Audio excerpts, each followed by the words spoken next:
Ask any group of people what organization is most responsible for revolutionary advances in space technology, and there is little doubt their answer would be NASA.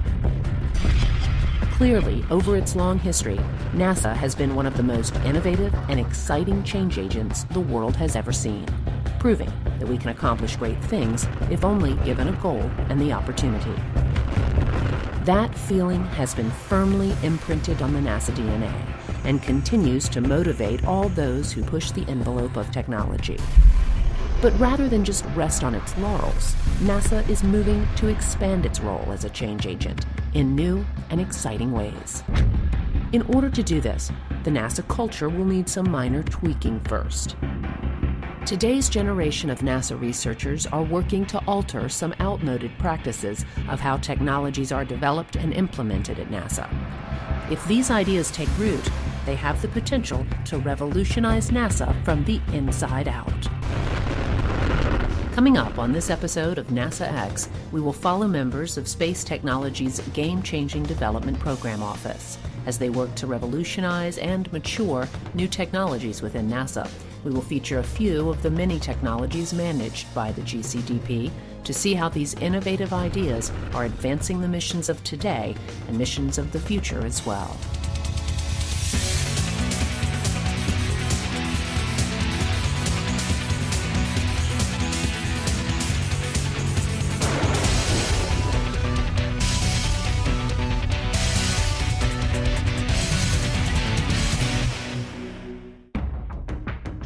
NASA has a long and storied past. In its short history, the agency has accomplished truly breathtaking achievements, forever changing how humans view themselves in the universe. The NASA of today is no different than the one of the past, of course. It is still the world leader in space technology and is still accomplishing truly unbelievable feats. But many in the NASA community have seen the pace of technological breakthroughs slow in recent years. That was not always the case. In NASA's early years, it seemed like many of its projects were stuck in fast forward, none more so than the Apollo program. President Kennedy made his famous Man on the Moon speech at Rice University in 1962, and by July of 1969, Neil Armstrong was stepping out of the lander onto the surface of the moon. One reason we got there so quickly was because NASA made the decision early on to let the engineers lead the charge toward the moon, rather than the norm, which was to have a more bureaucratic structure. That is not to say there was not structure. There was just an understanding that more risk must be taken in order to complete the mission in the given timeline. But as the Apollo program retired and the shuttle came online, a shift began. The culture within NASA became much more risk-averse and, rightly, more focused on safety and successful missions. But with this new posture, less focus went into the development of transformative technologies. This mindset permeated throughout NASA, and eventually, in the words of one NASA official, NASA became more evolutionary and less revolutionary. NASA never stopped innovating, but researchers developing new technologies often found substantial hurdles in their way. To better understand this, let's look at what NASA calls TRLs, or Technology Readiness Levels. The 9 TRLs measure the maturity of evolving technologies and order them from 1, which is the lowest, to 9, which is a technology that is fully developed. An example from history of how the TRL system works can be seen in the late 1950s, when the famed NASA engineer Max Faget came up with an idea for the Mercury spacecraft. Dr. Faget was sitting in the cafeteria at NASA Langley drawing on a napkin when he came up with the idea for the basic shape of the Mercury capsule. He fleshed out the details with his team, and soon they had the beginnings of the craft, which put them at Technology Readiness Level 1 for the Mercury project. He and his team then began moving through the other levels, testing and building models, and after a few years arrived at TRL 9, which culminated with the first manned flight of the vehicle on May 5, 1961.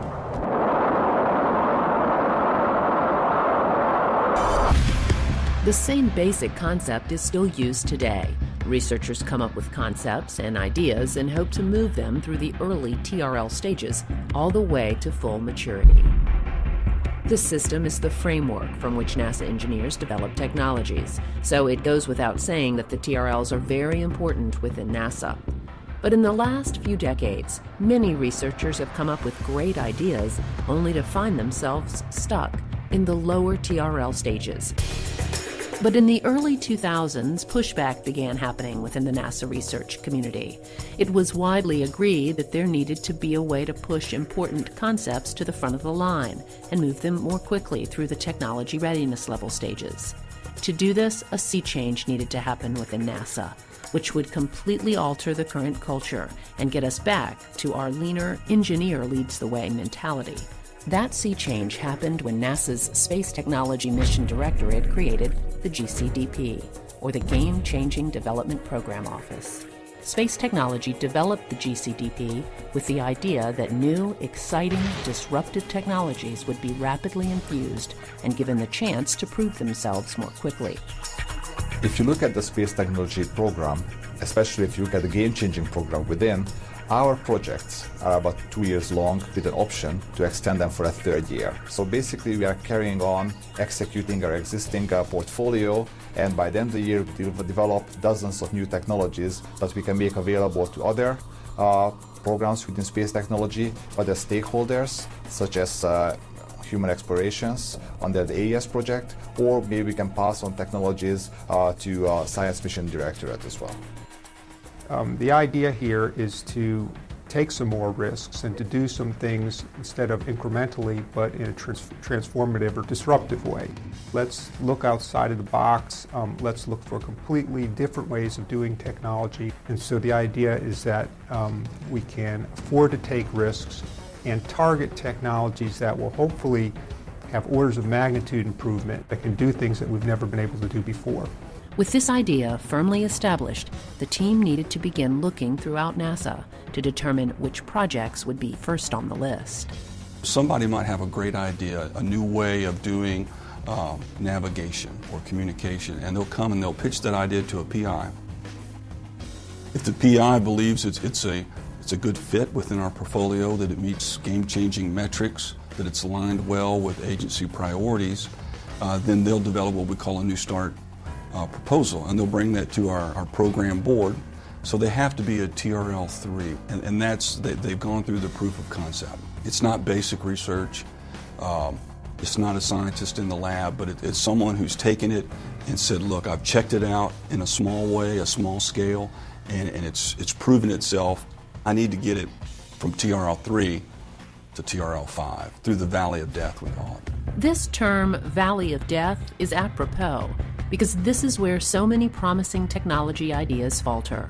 Generally, an idea in the TRL range of 1 to 3 are proof of concept ideas. But once they get into the TRL3 range, more often than not, excess funding and time needs to be spent on them to move them forward. This level is where so many technologies of the past fizzled out. But one of Game-Changing's central goals is to grab the hand of some of these ideas and lead them through this valley of death and on to actual missions. What we are doing here in Game-Changing is we're taking a bunch of technologies in this 3 to 6 range, and we're rapidly advancing them. We can take selective ones, the best ones that we can find, we can advance them for a 2 to 3 year period, we can mature them from this lower TRL to where they can be used by projects and missions, and then we can go on to the next one and do it again and again and again. With the goal set, the team began the process of looking at some of the best ideas within NASA, choosing a wide-ranging set of technologies to help rapidly mature and begin this new approach for the agency. The GCDP manages over 30 projects that focus on everything from nanotechnology and lightweight materials to nuclear systems and solar electric propulsion. The hope is that with enough support, the GCDP-managed technologies will eventually be used to help create innovative new space technologies for our nation's exploration, science, and economic future. One of the first technologies they chose is from NASA's Robotics and Autonomous Systems and is located in this lab at the NASA Johnson Space Center. Here, a small team of highly motivated young robotics engineers are working on an idea that has the potential to help astronauts on long-duration missions and may end up changing the lives of millions as well.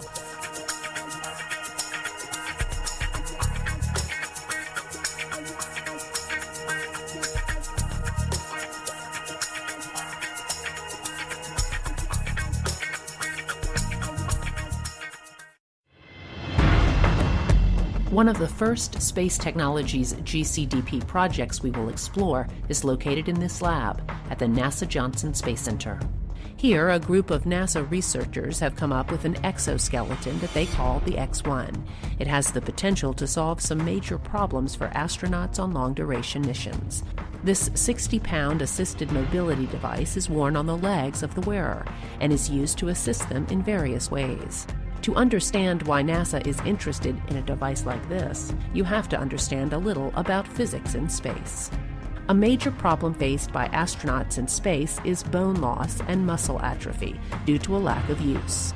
Generally, on shorter trips, the bone and muscle density problem can be easily managed, but longer duration missions pose a much greater threat to crew health and performance. Here on Earth, we use our legs every day to walk around. But on orbit, the astronauts are in microgravity, so muscles and bones, especially those in the legs, aren't being used as they would be normally. Because of this, muscles weaken and bones begin to lose their density.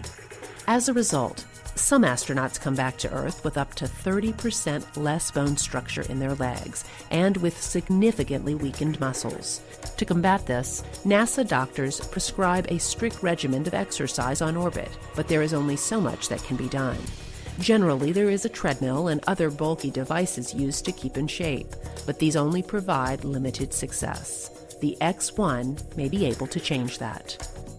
I guess one of the biggest things for NASA and their astronauts is keeping their astronauts safe and keeping them fit and keeping them in good shape. We're looking at in the next few years, we're going to start sending astronauts to the space station for year-long missions instead of just 6 months, right?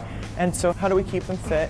How do we look at muscle density loss and bone density loss and muscle atrophy and things like that? If we look at a device like this, look how much, you can see how much smaller and compact it is. And this is really going to hopefully pave the way towards smaller technologies for countermeasures that we can use when we're in a smaller capsule and we want to go back to the moon and out to Mars.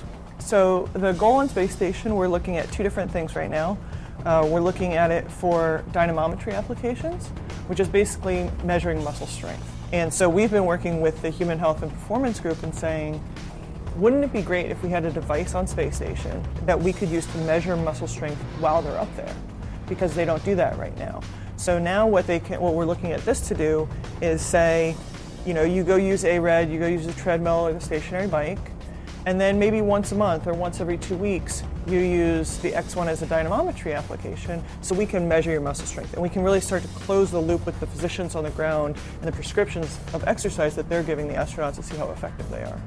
At its core, it's a mobility assistance device, so you can imagine that when we go to Mars, no matter how much you exercise along the way, you're going to be very tired when you get there. And so now, maybe we can use this not only for exercise, but you can use it for mobility assistance when you get there, because you're going to be weak. All of your joints that are actuated, you can use them to resist you, or you can use them to assist you. NASA is very interested in the X-1 for use in space, and this same device could also be a game changer for anyone who needs rehabilitation, like stroke victims. X-1 could be even more life-changing for paraplegics.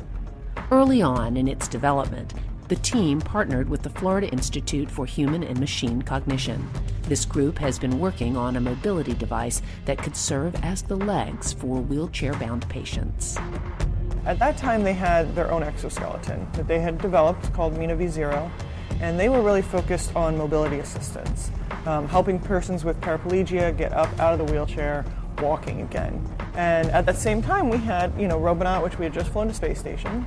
We worked on all this hardware. We developed all the actuators and all the mechanical and electrical assemblies for that. We developed all the safety systems in order to be able to send it to space station. And so we said, well, why don't we come together? We take that knowledge that we have about building these structures, and we'll take the knowledge that you guys have with assisted mobility and your high-level software, and we'll come together and build X-1. And so X-1 is really about improving life for people here on Earth and in space. The X-1 has the potential to change the lives of anyone suffering from limited mobility. When asked, many paraplegics say just being able to stand, reach the top of a shelf, or have a conversation with another person at eye level can improve their quality of life significantly.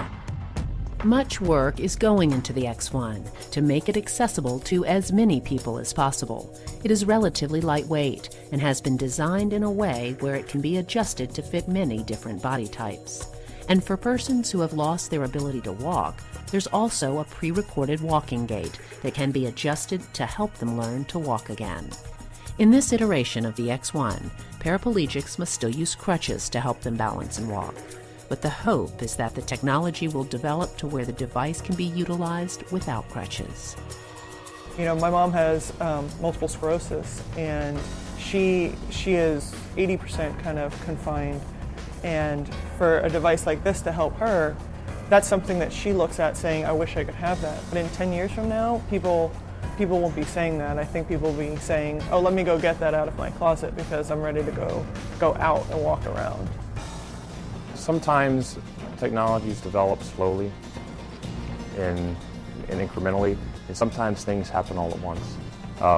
It's a term, the tipping point. I think with this type of technology, we've actually found a tipping point where the actuation technology is there, the computation technology, the applications for spaceflight, and the willingness and people's interest in this type of technology. And all these things converging at once, I think that's what makes something. That's how the game has changed. All these technologies happen at the same time, and people are grasping that opportunity to really to make a difference. So it's not only changing the lives of astronauts, improving their health, but it's also improving lives here on Earth.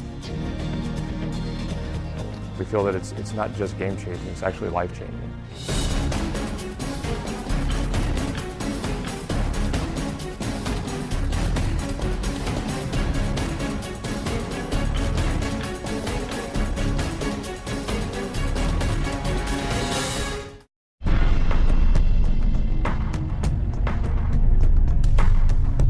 Spaceflight has many obstacles, one of which is weight. Any mission off this planet has a weight restriction. NASA has estimated roughly $10,000 per pound to get something into orbit, so weight reduction is a huge factor. If manufacturing costs could be brought down as well, millions of dollars could be saved on each launch. The challenge of creating low weight and less costly launch components is very attractive. The Game-Changing Office is taking this challenge very seriously and has created a composite cryotank to offset additional weight and possibly save money. Current propellant tanks are made from metals like aluminum. As the name suggests, the composite cryotank is being made from a strong, lightweight composite material that have a huge upside when talking about saving weight and money. We start out the project looking at 30% weight savings over traditional state-of-the-art aluminum or aluminum lithium tanks. And we did a phase 1 activity with 4 contractors before we down selected the Boeing for phase 2. And out of that studies that we had, we were getting anywhere from like 35 to 40% weight savings. Every pound that you save in mass on a launch vehicle, you get that savings in payload. And it's depending on whether you're at the core stage or an upper stage, that ratios vary. But you do get significant savings. So you get more performance, you get more capability, or you get increased payload. The process of building the cryotank is not only cost-effective, the weight reductions could ultimately save millions during a mission. Current composite materials are cured in large ovens called autoclaves. This process can be very expensive, but NASA's composite cryotank is being developed out of autoclave, making it much less expensive. Saving the out of autoclave or the autoclave expense, meaning that normally you have this huge tank and it's a composite and it's got all these materials that are in it, and you have to cure it in a huge oven. You got to maintain the oven, you got to buy the oven, you got to procure the oven. So if you can find a way to manufacture with the same technical integrity as a tank that's gone through the autoclave, outside the autoclave, you can cut development costs significantly. 30%, I think, is the number that they're saying. And not only development costs, but recurring costs. You make these tanks, it doesn't have to go into an oven. The way it works is a fiber placement head on a robot is programmed to lay down the material exactly where it is needed. This new process reduces costs, time, and most importantly, produces a better product. Because all of this technology is relatively new, the NASA team is using a process called the building block approach. First, they test small coupons or pieces of the material to make sure that it can measure up to expectations. It is then made into larger pieces and tested again. The project is currently at the point where a scale model 2.4 meter tank is being tested, with the eventual goal to build a full-scale tank to fit on a launch vehicle. The current 2.4 meter section is located here in this silo in the west test area at the Marshall Space Flight Center, under the shadow of test stands for the Apollo engines. Engineers have placed a foam coating over the tank and will then test it in a way that would be expected on a launch vehicle. We put the tank through the exact conditions that it would see in the launch vehicle. So we fill it with the cryogenic material, in this case it's liquid hydrogen, and then in the case of a launch vehicle, we may have to empty that. So we would fill and drain, pressurize, unpressurize, all to determine how the tank reacts to those conditions and loads. With this test completed, engineers can look for problem areas, fix them, and then move on to building the larger tanks. And if successful, this game-changing process can be adapted to other parts of a launch vehicle, making it more lightweight and less expensive. These are just a few of the ideas that are being worked on by the Game-Changing Development Program Office.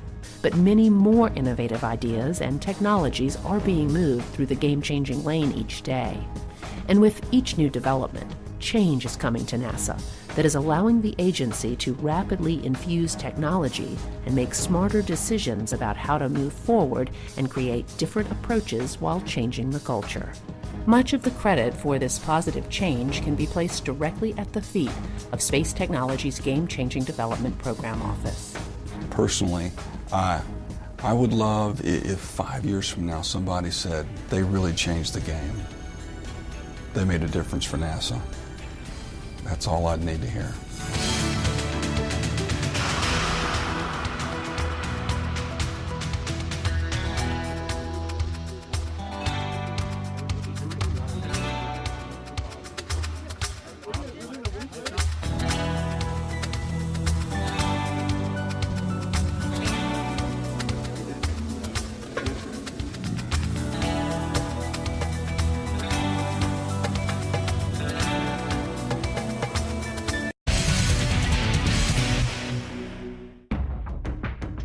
NASA has a long and storied past. In its short history, the agency has accomplished truly breathtaking achievements, forever changing how humans view themselves in the universe. The NASA of today is no different than the one of the past, of course. It is still the world leader in space technology and is still accomplishing truly unbelievable feats.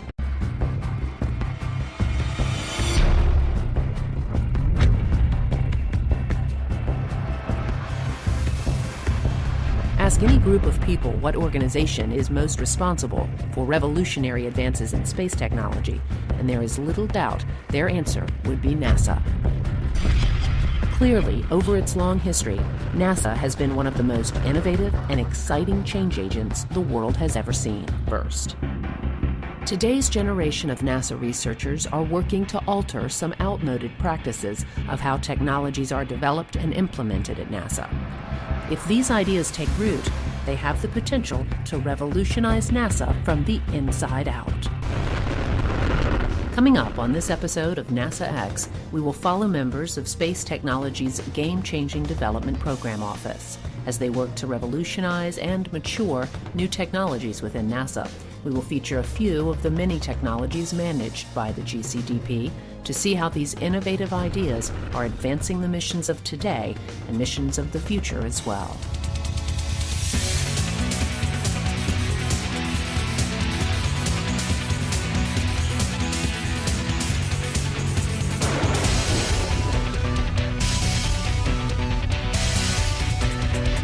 Proving that we can accomplish great things if only given a goal and the opportunity. That feeling has been firmly imprinted on the NASA DNA and continues to motivate all those who push the envelope of technology. But rather than just rest on its laurels, NASA is moving to expand its role as a change agent in new and exciting ways. In order to do this, the NASA culture will need some minor tweaking.